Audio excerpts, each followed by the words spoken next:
6월 1일이 무슨 날인 줄 아세요? 책을 몇 권 샀다고 알고 있는데 이 책 샀어요? 네. 이 책 샀어요? 지금 창업을 하신 건 아니잖아요. 그러니까 이런 책들이 별로 의미가 없을 것 같아요. 창업을 안 하실 수도 이 책은 사셔야 돼요. 이 종합소득세라는 게 줄여서 이제 소득세라고 하지 않습니까? 이게 소득세를 계산하는 공식을 제가 한 줄로 정리를 해봤거든요. 이게 종합소득 계산하는 공식이에요. 이 공식에 의해서 소득세는 나죠. 6월 1일이 되게 중요한 날이에요.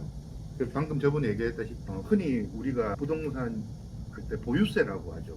재산세, 종합부동산세를 결정하는 기준일.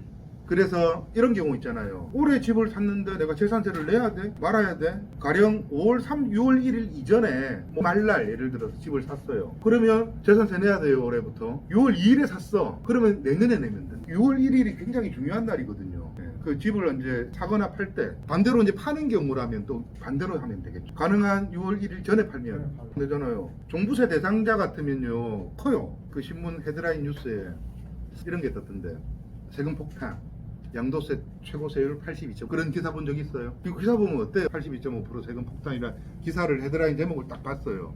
뭐 어떤 느낌이 드세요? 아 열받는다고. 네. 제가 요즘에 그 방송 특히 신문 네이버에 켜면 이제 제목이 쫙 뉴스 보면 되게 생략된 말이 너무 많아. 82.5% 양도소득세 세금 폭탄이란 말은 팩트예요. 사실인데 괄호해놓고 극소수만 그게 생략돼 있어요. 극소수만. 제가 방금 링크 걸어드렸거든요. 세율표. 네, 거기 보시면 소득세 세율표입니다. 세율 최저 6%죠. 이제 법이 개정돼가지고 한 줄이 더 있어야 돼요. 10억 초과 45%, 12%죠. 통과됐죠. 이제 공표하면 적용될 거죠. 예, 공표는 아직 안 됐는데 내년부터는 아마 이제 초과했을 때는 45% 세율이 적용된다. 그런데 여기서 이제 잘 보셔야 될 거는 결론은 이거는 과세 표준이죠. 1200 미만은 6%. 이 과세 표준이 1200만 원이라는 뜻이죠. 수익 금액이라 소리 아니고. 그럼 어디까지냐? 곱하기 전 금액이 과세 표준이라 그랬죠. 내가 벌어들인 수익 금액에서 경비 빼고 공제 받고 나서 남은 금액이 이 과표가 10억이 넘어가면 45% 세율에 걸리는 거예요. 10억의 초과분부터. 이해되시죠? 전체 금액을 45% 적용하는 게 아니고 10억을 초과한 금액이 45%가 되는 거예요. 요거도 지난번에 제가 얘기해 드렸으니까 뭐 세율 계산 제가 얘기 드린 게 2천만 원일 때 1200까지는 6%에서 72만 원 초과한 800은 15% 세율 적용해서 얼마 기억나시죠? 예, 그렇게 세율은 적용을 하는 겁니다. 82.5%라는 말이 왜 나왔냐를 아셔야 될 거잖아. 그리고 제가 왜 극소수만이라는 걸 강조했는가도 이해를 하셔야 돼요. 일단 82.5%가 나오게 된 배경을 알아야 돼요. 최고 세율은 무조건 45%야. 이게 법에서 정한 기준이죠. 네, 법에서 이제 45%가 최고 세율이 더 이상 세율 적용을 하면 안 된대. 느닷없이 82.5%가 나오니까 말도 안 되는 소리가 나온 거예요. 그런데 82.5%는 양도소득세에 관련된 양도소득세죠. 소득세랑 큰 범주 안에 종합소득세도 있고 양도소득세도 있는 건데 요 단어를 좀 아시면 돼요. 기본세율. 제가 링크 걸어드리는 거는 기본세율표입니다. 6%에서 42%까지.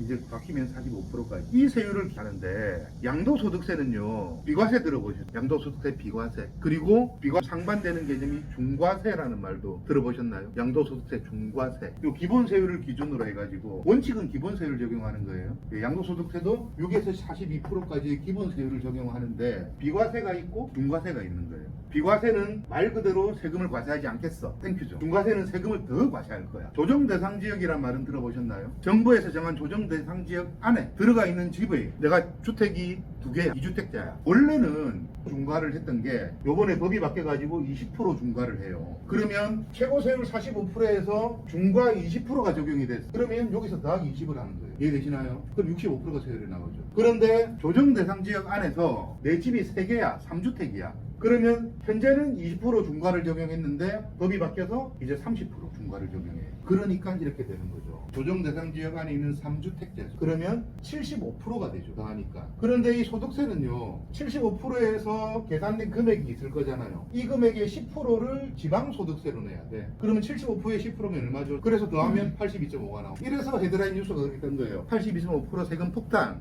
그런데 82.5% 세율이 적용되려면 기본적으로 나는 조정대상 지역 그러니까 뭐 서울 예를 들어 강남에 집이 3채가 있어야 돼. 조건이 충족이 돼야지 이 세율이 적용되겠죠. 과표가 10억이 넘어야 돼. 과표는 판금액이 아니죠. 양도과액이 아니죠. 양도소득세도 공식이 똑같습니다. 경비 떼고 공제해줘요. 10억이 넘었을 때 세금 이런 사람이 많을 것 같아요. 그 어르신 느낌처럼 느낌을 받는 거죠. 야, 정부에서 부동산 정책했다고 하는데 뭐 세율이 82.5%면 양도소득이라는 말은요 기본적으로 내가 집을 샀을 때 가격이 있죠 애초에 그리고 팔 때 가격이 있죠 요 차익 있잖아 시세 차익 이게 양도 차익이라고 이게 양도 차익 이 차익에서 경비 빼고서 공제해줘 그 과표가 10억을 그리고 조정 대상지역 안에 집이 세 채가 있어야 돼그 조건이 충족돼야지 82.5% 적용을 받는 거예요 그래서 세금 폭탄을 맞는 사람은 극히 드물다 부산에 집 세 채를 가지고 있어요 아니에요